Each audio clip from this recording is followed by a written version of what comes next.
A Argentina, oficialmente República Argentina, é o segundo maior país da América do Sul em território e o terceiro em termos de população, constituída por uma federação de 23 províncias e uma cidade autônoma, Buenos Aires, capital do país. É o oitavo maior país do mundo em área territorial e o maior entre as nações de língua espanhola, embora México, Colômbia e Espanha, que possuem menor território, sejam mais populosos. A área continental da Argentina está entre a Cordilheira dos Andes a oeste e o Oceano Atlântico a leste. Faz fronteira com Paraguai e Bolívia ao norte, com o Brasil e Uruguai no leste e com o Chile a oeste e sul. A Argentina reivindica com a parte da Antártida, sob o plano das reivindicações do Chile e do Reino Unido no continente antártico, mesmo após todas as reivindicações serem suspensas pelo Tratado Antártico de 1971. O país reivindica ainda as Ilhas Malvinas, em castelhano Islas Malvinas, e Geórgia do Sul e Sandwich do Sul, que são administrados pelo Reino Unido como território britânicos ultramarinos. O mais antigo registro de presença humana na área, atualmente conhecida como Argentina, é datada do período Paleolítico. A colonização espanhola iniciou-se em 1512. A Argentina emergiu como estado sucessor do vice-reino do Rio da Prata, uma colônia espanhola fundada em 1776. A Declaração e a luta pela independência, 1810 entre 1818, foi seguida por uma longa guerra civil, que durou até 1861 e terminou com a reorganização do país em uma federação de províncias, com a cidade de Buenos Aires como capital. Durante a segunda metade do século XX, a Argentina enfrentou vários golpes militares e períodos de instabilidade política, juntamente com crises econômicas periódicas que mantiveram seu pleno desenvolvimento econômico e social. Até o período da colonização europeia, a Argentina era relativamente pouco povoada, por um grande número de culturas diversas com organizações sociais diferentes, que podem ser divididas em 3 grupos principais. O primeiro grupo são caçadores e coletores de alimentos, sem desenvolvimento de cerâmica, como os povos Selknam e Yagnam. O segundo grupo são caçadores avançados e os coletores de alimentos, que incluem os Puelche, Quirande e Serranos no centro-oeste, e os Tehuelche no sul, todos eles conquistados pelos Mapuches que se espalham no Chile, e com Inuit ao norte. O último grupo são agricultores com cerâmica, como os Charuás, Minuanos e Guaranis no nordeste, com prática de queimada e existência semi-sedimentária. A avançada cultura de brita comercializava no nordeste, e foi conquistada pelo Império Inca em torno de 1480.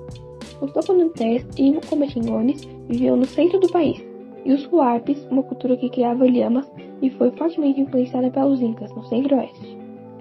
Os europeus chegaram pela primeira vez à região com a viagem em 1502 de Américo Vespúcio. Os navegadores espanhóis Juan Díaz de Solís e Sebastián Cabot visitaram o território que hoje é a Argentina em 1516 e 1526, respectivamente. Em 1576, Pedro de Mendoza fundou o pequeno povoado de Buenos Aires, que foi abandonado em 1541. O Uruguai é um pequeno país sul-americano localizado entre a Argentina e o Brasil. O país é banhado pelo Oceano Atlântico e também pelo rio Uruguai. A geografia local é marcada pelo clima subtropical e pela vegetação de campos. O Uruguai, curiosamente, alcançou sua independência do Brasil, mas também foi colonizado por espanhóis e portugueses. Atualmente, é um dos países mais desenvolvidos e progressistas da América, caracterizado pela elevada qualidade de vida da população. A cultura uruguaia compartilha vários hábitos com a brasileira, especialmente a paixão pelo futebol. Em 1821, uma aliança entre os brasileiros e os portugueses resultou em uma ocupação no Uruguai, que anexou o país ao território brasileiro. Essa região foi chamada de Província Cisplatina. Juan Antônio Lavalleja, um militar e político uruguaio, com a ajuda das tropas argentinas, liderou uma rebelião contra o Brasil e a favor da anexação da Cisplatina à Província Unida do Rio da Prata, atual Argentina. Em 1825, os uruguaios conseguiram expulsar os brasileiros e então Juan Antônio Lavalleja proclamou a independência uruguaia no mesmo momento. A independência do Uruguai só foi reconhecida por brasileiros e argentinos em 1828, através do Tratado de Montevidéu. Antes da chegada dos espanhóis ao Uruguai, em 1516, os habitantes daquela terra eram os indígenas charrúas, xanaés e guaranis, entre outros. Dos milhares de indígenas que lá habitavam, a maioria era da tribo charrua. A primeira colônia se estabeleceu em 1624, em Soriano. Os colonizadores eram espanhóis. Em 1680, um grupo de portugueses fundou a colônia de Sacramento. Logo, os espanhóis expulsaram os portugueses. A época da colonização do Uruguai foi marcada pela constante disputa entre os espanhóis e portugueses. O registro da história do Uruguai se inicia com a chegada dos primeiros europeus à área no início do século XVI. Tanto a Espanha como Portugal procuraram colonizar o futuro Uruguai. Portugal tinha por base a colônia do Sacramento, na margem oposta a Buenos Aires, no Rio da Prata, enquanto a Espanha ocupava Montevidéu, fundada no século XVIII e que veio a se tornar a capital do futuro país. O início do século XIX viu o surgimento de um movimento de independência por toda a América do Sul, incluindo o Uruguai, cujo território constituiu parte da banda oriental do Uruguai, isto é, parte a leste do rio Uruguai, cujo território foi disputado pelos Estados nascentes do Brasil, herdeiros de Portugal, e das Províncias Unidas do Rio da Prata, atualmente República Argentina, com capital em Buenos Aires, herdeira do vice-reinado da Prata da Espanha. São muitos os territórios que foram ocupados pelos espanhóis na América. Vejamos: Uruguai, Paraguai, Bolívia, Argentina, Chile, Peru, Equador, Colômbia, Venezuela, Panamá, Honduras, Cuba, República Dominicana, Costa Rica, Nicarágua, Guatemala e México. Além disso, os espanhóis povoaram algumas ilhas do Caribe e depois passaram nas mãos de outros colonizadores, como Jamaica, Trindade e Tobago, Guadalupe ou São Cristóvão e Neves. Igualmente, grande parte do que hoje se denomina Estados Unidos formava parte do vice-reino da Nova Espanha, englobava os atuais estados de Califórnia, Texas, Flórida, Nevada, Colorado, Utah, Arizona, Oregon, Novo México, Washington e partes de Idaho, Montana, Wyoming, Kansas, Oklahoma e Louisiana.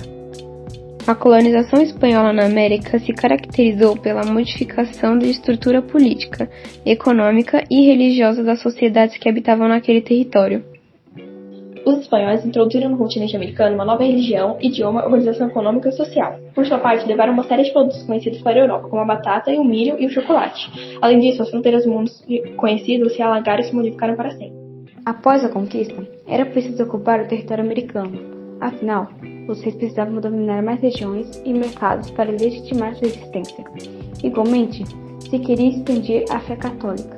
O poder político garantia a difusão da fé, enquanto a Igreja Católica legalizava a apropriação dos territórios. Por sua parte, a burguesia financiava a tomada dos bens alheios em nome do rei. A capitulação era o instrumento que permitia a execução desses interesses. Neste documento, ficavam estabelecidos os deveres de cada uma das partes que participavam na ocupação do novo domínio. Assim, estava especificado detalhes como a capital a ser empregado, as condições básicas da expedição e se definia o quanto de dinheiro seria apontado pela coroa e pelos particulares. Para controlar o vasto território que conquistara, os espanhóis criaram inicialmente 2 vice-reinos, diretamente ligados à coroa, o vice-reino da Nova Espanha e o vice-reino do Peru. Também foram estabelecidas a Capitania Geral de Cuba, Capitania Geral de Porto Rico e a Capitania Geral de Santo Domingo. Importante ressaltar que esses territórios eram considerados como uma própria extensão do reino espanhol, daí o nome de vice-reino. A metrópole possuía as seguintes instituições para administrar a colônia: Casa de Conservação, responsável por registrar todas as pessoas que se dirigiam e se estabeleciam nas Índias, na América. Igualmente, anotavam as mercadorias, provinham os pilotos de mapas de navegação e ainda exerciam a justiça. Inicialmente, tinha sua sede em Sevilha e mais tarde em Cádiz. Conselho das Índias.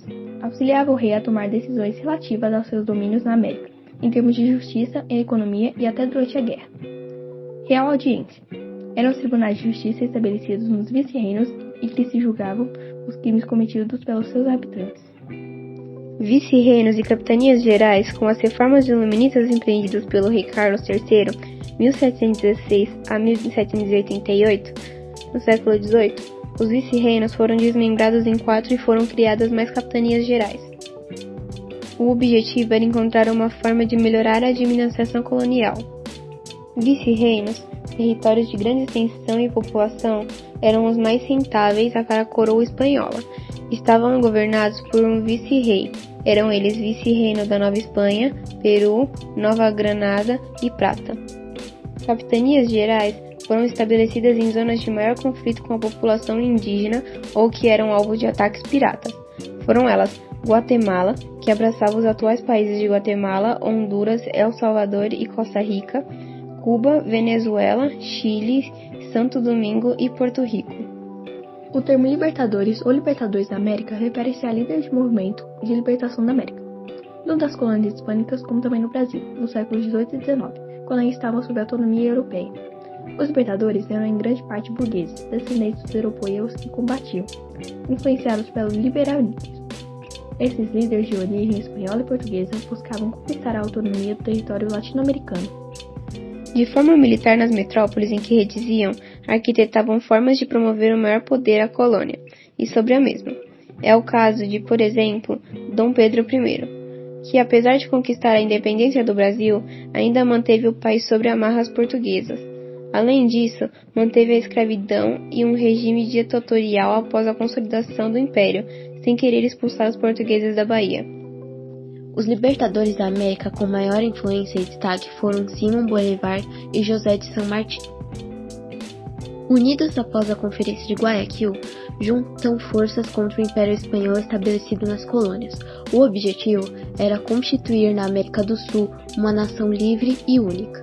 Assim, Bolívar e San Martín desempenham um papel fundamental. Isso não abrange apenas a expulsão de parte dos espanhóis remanescentes, mas também incentiva a eclosão de movimentos pelo continente. É a dupla acreditada bondade e criação do primeiro projeto de integração dos países sul-americanos, regido atualmente como uma nação. O objetivo era estimular a depressão de uma América ainda presa aos colonizadores. A Bolívia fazia parte do Império Inca, até a colonização espanhola no século XVI. Os espanhóis ocuparam o território, apoderaram-se das terras dos índios pela força e obrigaram-nos a trabalhar como escravos nas minas de prata. A região, que atualmente corresponde ao território boliviano, é habitada há mais de 12.000 anos por culturas andinas, especialmente a Tiahuanaco. Eventualmente, foram anexados ao Império Inca, até a chegada do espanhol Diego de Almagro, em 1535. Em 1823, o general mestizo André de Santa Cruz, anterior unidade de Bolívar, havia tentado em vão a independência do Alto Peru, o que convocou, no mesmo ano da sua vitória, 1825, um congresso de representantes municipais para deliberarem o seu futuro, escolhendo imediatamente a independência sob o nome de Bolívia. A independência boliviana aconteceu em 6 de agosto de 1825.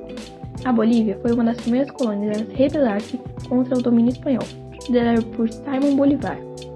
A luta pela independência começou em 1809, mas permaneceu parte da Espanha até 1825, quando foi libertada por Simão Bolívar, a quem o país deve seu nome.